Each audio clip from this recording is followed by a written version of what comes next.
Girls on the Rise is typically a high-energy, one-day event. You are your greatest asset.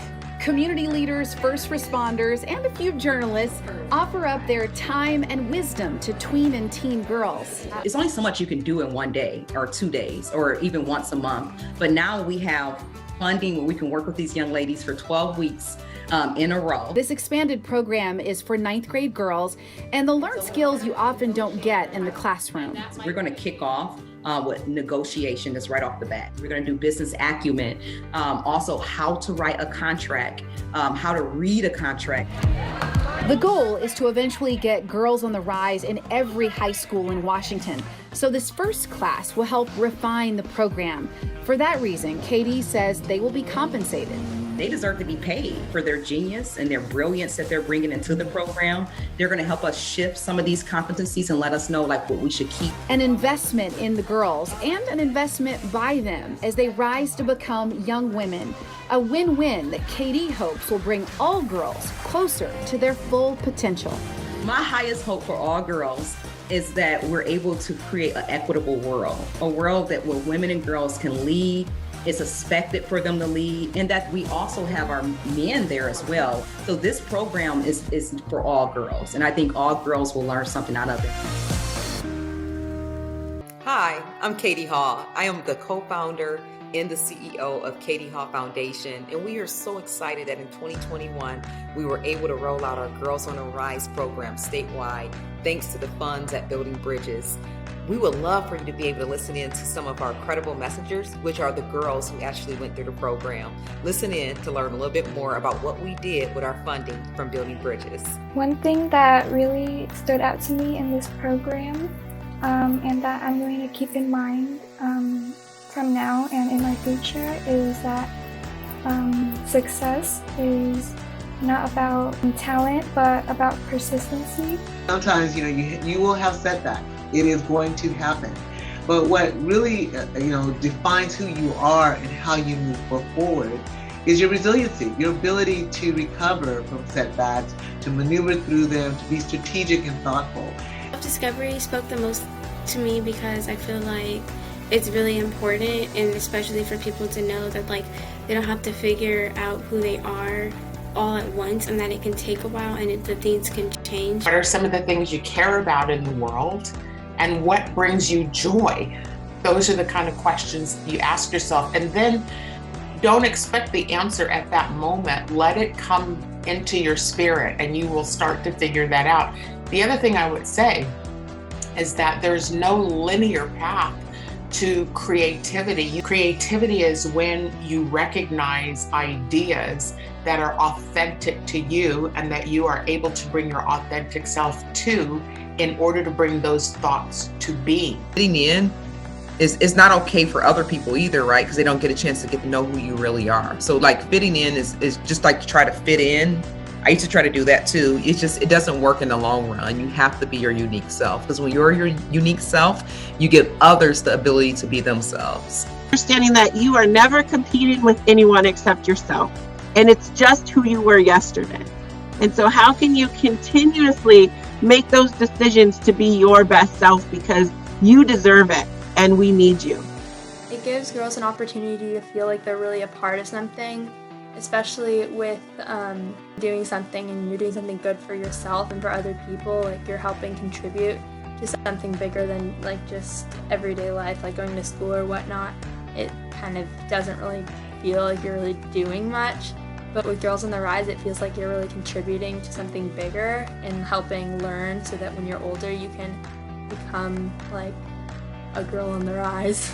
The meaning of all of our lives is to find our gifts, and then the purpose is to give those gifts away, to serve one another, to share our gifts with the world. But first, we got to find our gifts. So after the lesson about self-discovery, I deleted some social media app that I think I need to spend more time every day to kind of reflect on my life and really give myself some time to relax and know more about myself.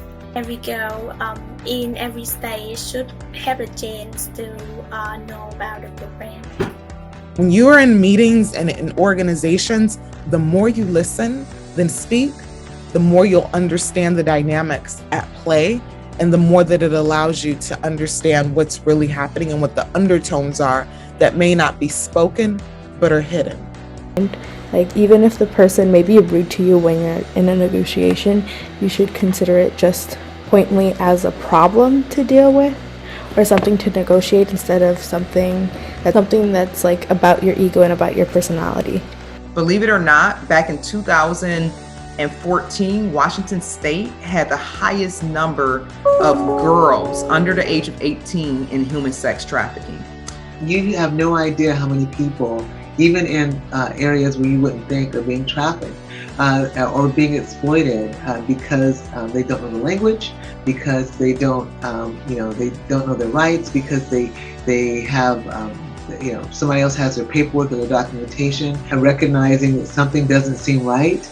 You may not be able to pinpoint it, but something just doesn't seem right, and turning it in can really make the difference in the trajectory of someone's life. Human sex trafficking topic that spoke to me the most because, I knew very, very little about it, like nothing. And, since the meeting, it's just very educational, and it's such an important topic, and it's very sad that we don't talk about it in our educational system.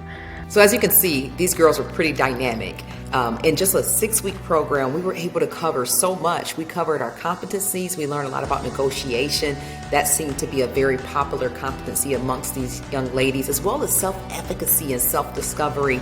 I'm just so grateful that we were able to provide this program to the girls all across the state of Washington, where girls were able to work together all the way from up north, all the way to south, and we're just so grateful. We would like for you to learn a little bit more about other projects we worked on, about topical current issues and current events such as COVID-19, vaccinations, who should be vaccinated, and who should be leading our world through vaccinations.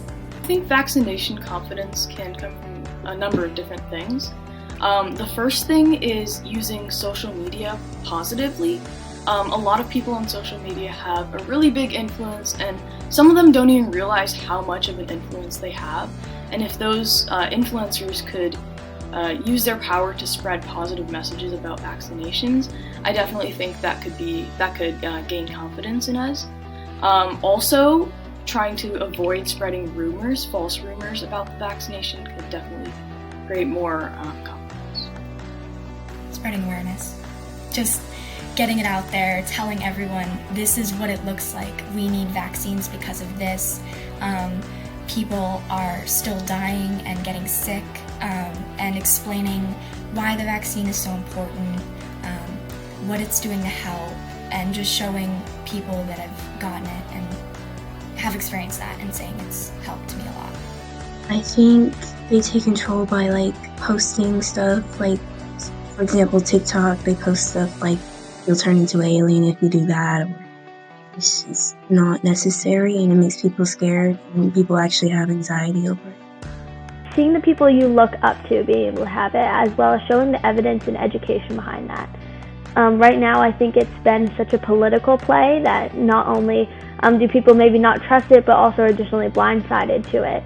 And just that there's science behind it, and yes, you may not be very excited to put different things into your body, but I think then it shows that we have to go to the extra mile, show that it secures safety, and that there's been the numbers, and that these people need to take risks and step up for their safety and others as well, and that they need to start to trust people like doctors who have really put their whole life into it. Building Bridges, OSPI, from the bottom of my heart, I want to thank you so much for providing us seed funding to be able to make our Girls on the Rise program statewide. We were able to work collaboratively with young ladies starting at the age of 13 all the way through 18 across the entire state of Washington. We are hopeful and we are very motivated to be able to start our very first fundraiser to be able to take Girls on the Rise and keep it as a statewide program. Thank you so much. You will see more of us. You will see our young ladies moving and soaring across the country. We want to thank you so much. And one thing that we talk to our young ladies about is that relationships are key and that no one gets to where they are going alone. And it is so essential that as you lift, you climb. As you climb, you lift. And so we're all about lifting and climbing and developing very strong relationships. Thank you so much from the bottom of my heart for making Girls on the Rise a reality. I am Katie Hall, and I look forward to seeing more of you.